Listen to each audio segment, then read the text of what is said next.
Tak jo, objednané papání čete. Všechno snad připravené tak, jak má být. Takže jdeme na to a snad to bude fungovat čeština. To ještě uvidíme. Asi tady jenom zapnu vyzvánění u mobilu, abych byl v cajku. A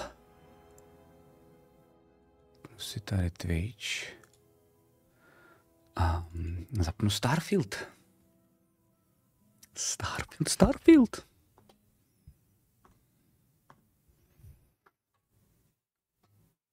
Tak.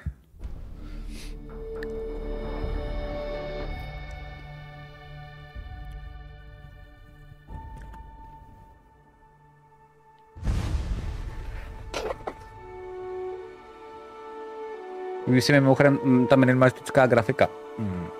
Toho loga. Přijde úplně super. Koupil jsi na vinilu, co? Koupil jsi na vinilu STARFIELD, jo? Jáčku. Tak, teď uvidíme, jak to bude fungovat, jo? Sválně. Yes, jste skvělý. Sol system doesn't get a lot of traffic.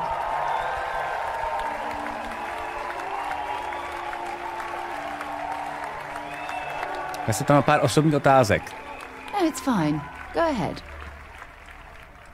Máte nějaké náboženské přesvědčení? My parents considered themselves to be enlightened, but their lives were so busy they rarely pursued their beliefs.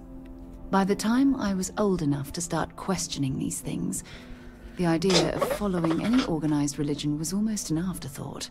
It's not that I don't want to believe in anything, it's that my scientific mind is often at odds with my spiritual center. Having been out there, in the starfield, seeing all those magnificent wonders with my own eyes, I need answers, not religious theory. I'm sorry if that disappoints you, but don't worry. While we're on this journey together, I fully intend to respect your religious beliefs. Tak, to byla taková americká příslušenská odpověď, ale dobře. V čem jsi dobrá? You mean apart from being the chair of Constellation for the past 5 years? Well, let's see. I pride myself with my aptitude for astrodynamics, calculating optimal trajectories for grav jumping. That's been quite useful in the past. And as far as planetary exploration, my area of expertise is botany. So don't Interstellar, no, podle mě. I won't let you eat anything that might put you in the hospital. Star Trek. Je něco, čím se ráda bavíš, kromě poznávání? Exploration is my entire life. I consider it both a career and recreation. No potěš. That being said, I will make a confession, but you have to promise to keep it between us. Before I graduated from school, I was in a band. And no, I don't mean the school band. I mean a rock band. Okay. We called ourselves Ironic Comet. A ridiculous name, I know. But we were just a bunch of teenagers getting together and having fun. And before you ask, no, I wasn't the lead singer. I actually played the drums. The band never really went anywhere, of course, but those were good times, and I remember them fondly. Mhm. Tak pa. I hope you got something out of that. Oh jo. So long. Tady ještě máme teda New Factions Rise. OK, to je prostě taková nalejvárna pro vás, čete. From their foundation, the United Colonies strove to provide all their citizens with opportunity, security, and peace. But there were those among the UC that still wanted something more. Independence. So in 2161, the UC issued the Centaurus Proclamation, granting UC citizens the right to settle distant worlds and form their own sovereign powers. It wasn't long before the first new faction, the Free Star Collective, was formally organized in 2188, later followed by House Varun, revealing themselves to the universe in 2230. The result of the Centaurus Proclamation has always left me torn. So much conflict arose as a result. Was it worth it? Cool. Try not to disturb the other patrons, okay?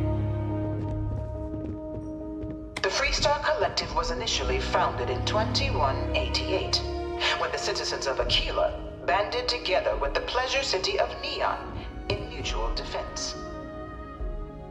But in 2194, after the deployment of a UC medical star station in orbit around their world, the citizens of Narion also requested to join the collective. The resulting rise in tensions between the Freestar Collective and UC culminated in the settled system's first intergalactic conflict, the Narion War. Despite a decisive victory by the UC, the colonies permitted the citizens of Narion to join the collective, forming the basis for the fiercely independent union that persists to this day.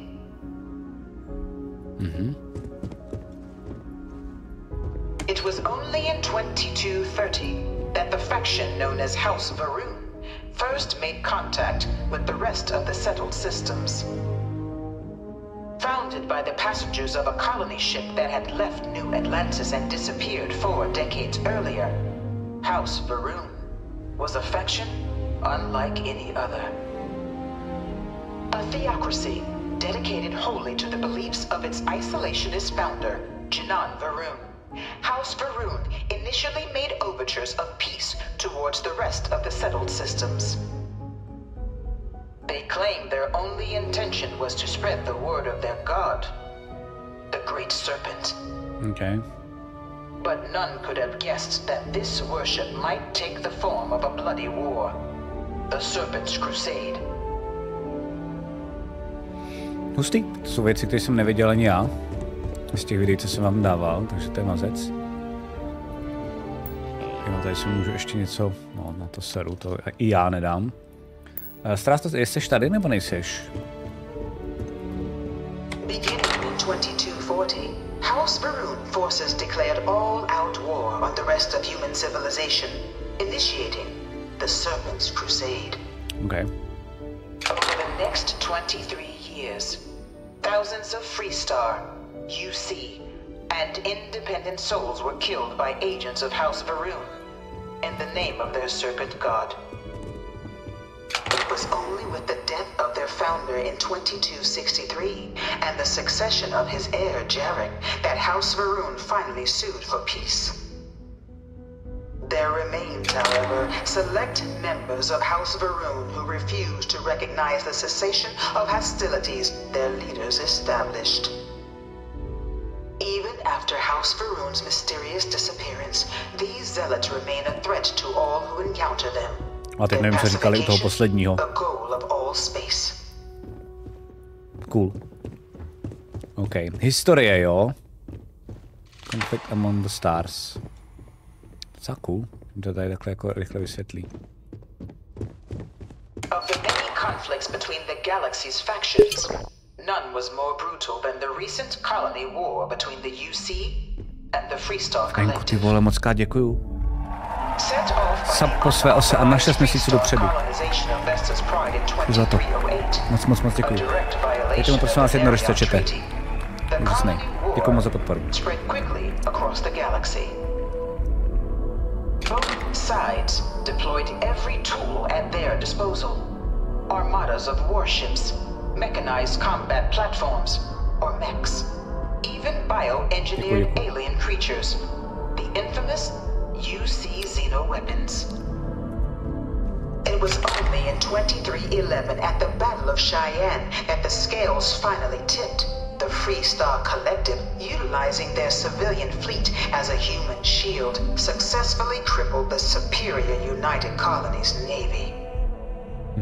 After their shocking victory against the galaxy's greatest navy, the Freestar Collective offered terms of peace, which the colonies, out of an interest in staving off any further human costs, accepted. The galaxy has been rebuilding ever since. Takže Freestar Colonies vyhráli. Was a horrible conflict that irreparably wounded the settled systems. There were times Cool. Díky Franku ještě. Tak. Few settled worlds were left untouched by the colony war. But nowhere could the viciousness of modern warfare be seen more clearly than on the free star planet of Nera. Initially occupied by invading United Colonies forces as a forward operating position, repeated attempts to take and retake the planet by collective forces led only to devastation. Swaths of the world were transformed into scorched husks, a nightmarish testament to the depths of human ingenuity and human cruelty. Takže nezničili takhle Zemi, ale jinou planetu, OK. Nera remains a continuing reminder to the horrors of unfettered war. Země v hajzlu, náboženství, fanatici a války je všechno v pohodě, no, tak klasika. Imagine, píše se do 2330, cestuje se do jiných galaxií, terraformujete planet, ale pořád sledujete obrázky s hlasem z mikrofonu místo holografické VR projekce. Je trošku retra, ne? OK, protože tomu určitě budu bojovat, to je jasný. I really hope this is just a phase. Co to kurva? I can't stop staring at it. A real terramorph. Okay. New stay. Space never changes. Přesně.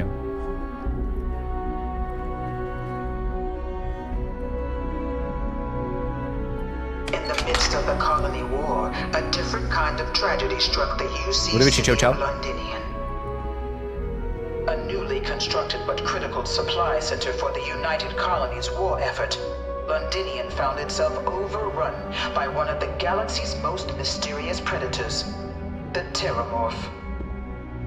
Okay. A rare but pervasive threat to all human-settled worlds, Terramorphs swept over the city, seemingly out of nowhere, on a scale never before seen in recorded history.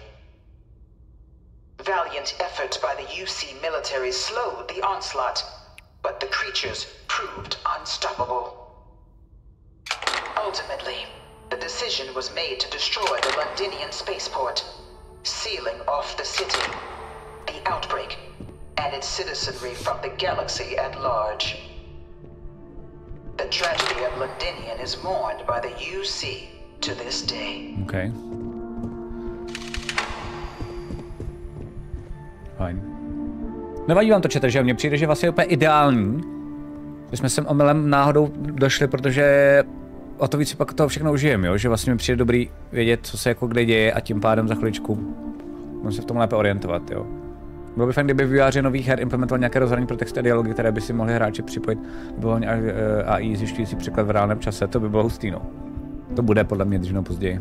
After the devastation wrought by the colony war, the UC and the Freestar Collective came together to ratify a treaty that became known as the Armistice.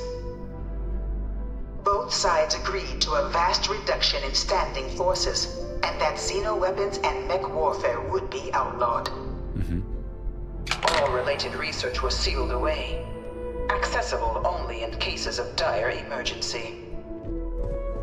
But the Collective had another demand, that the active commanders of the UC military stand trial for their actions.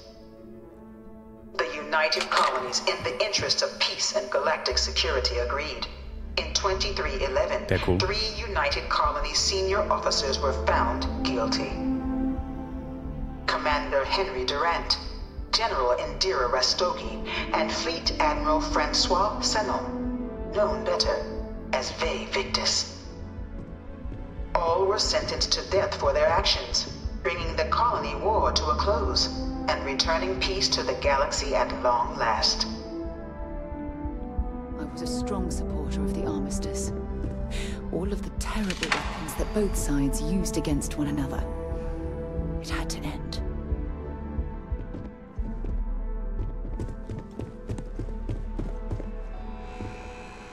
Okay. Čau, budu vyčit. Hele, za chvilku asi budu dělat nějaké jakoby první dojmy. Dáme je na YouTubeko. Ať to tady neopakuju pořád, ale... Uvidíme. Já to nahrávám, takže dobrý. It was into this new world that the Vanguard was born. An official branch of the UC Navy, the Vanguard is the United Colonies Volunteer Fleet, serving a myriad of security, logistical, and reconnaissance roles. And after a sufficient length of service, UC citizenship is guaranteed to every Vanguard member. Open to all captains, regardless of origin, the Vanguard is leading the charge to protect and support the citizens of the United Colonies, wherever in the galaxy they may be. Okay. Tak už to máme hotovo. No one is born a United Colonies citizen. Only through service to the UC can one hope to earn one's citizenship. But the UC prides itself on taking care of its people. Cost of living controls mean citizens pay less than their foreign counterparts for needs big and small. All citizens are issued a grant upon joining to get themselves on their feet. And only UC citizens have the opportunity to purchase property, getting the chance to live in one of the most beautiful tady můžeme cities totiž být jako in the pokoj, no. settled systems. Jasně, to dává smysl. By joining the Vanguard today, you too can begin earning your place here, in the heart of galactic civilization, as a citizen of the United Colonies. OK, tohle to nechceme. Cool. All 4 of my last science papers. Dost dobrá nalejvárna, musím říct. Čau Romané, jaká hra je? Hele, teďkon budu dělat, asi uděláme jako YouTubeko, kde já si vypíšu pár věcí, co chci říct a nahraju je přímo tady rovnou a Stras to je potom dá na YouTube. Pojď, jo, ty vlastně umíš za mnou chodit. A uvidíme. Takže pak to budu moct všechno na to odkazovat, takže to udělám teďkom přímo před tebou a teď se přímo dozvíš, co se o tom zatím myslím, ale mám v tom kolik? 2 hoďky, 2,5 hodiny, 3 hodiny max, protože jsem to tady dlouho fixoval, to nějak nefungovalo. Takže tamhle máme když tak další, kam potom potřebujeme jít. Jo. Já teda tady si dám takhle sem kameru a jenom si to tady napíšu poznámky, co k tomu chci říct, ať nemluvím úplně z patra. To dáme potom na YouTube. A pak se vrátíme zpátky do hry, jo, čete. Jenom rychlý impressions, ať se tady, když se lidi budou ptát, tak bychom to mohli hodit na YouTube. Pokud máte nějaký pocity nebo dojmy, nebo máte pocit, že něco bych měl zmínit, ať už co vás sralo a měli jste pocit, že mě, nebo co se vám líbilo a měli jste pocit, že mě, tak nebojte se mi, když tak tady poradit, to není vůbec žádný problém, ale to bude video maximálně na 5-10 minutek, takže hned jdem pak zase zpátky do hry, aspoň budete vidět moje názory.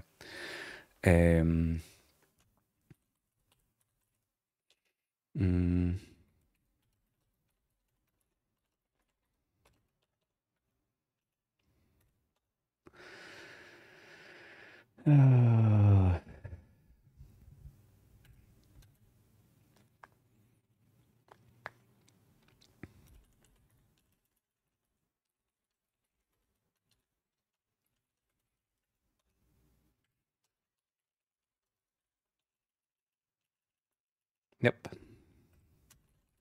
Limity engineu, přesně tak. Vizuál.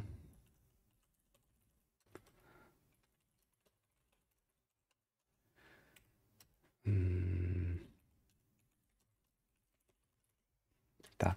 Mě pak co vypnout, zapnout nahrávání předtím, ať to můžu stáhnout a není to součástí gameplay. Je to jeho, určitě, udělám to hned v pohodě. Jednu drobnost instalaci ve Windows Disk možná, ale je to kravinka. Asi na konci jako tip uděláme, to je docela dobrý nápad.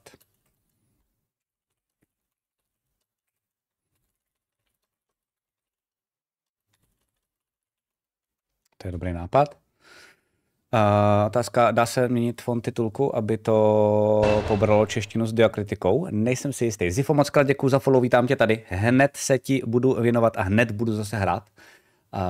Moc děkuju za tu důvěru, jenom nakropíme video prvních dojmů ze Starfieldu pro Strastu a vrhneme se na to. Jo. A vrhneme se na to.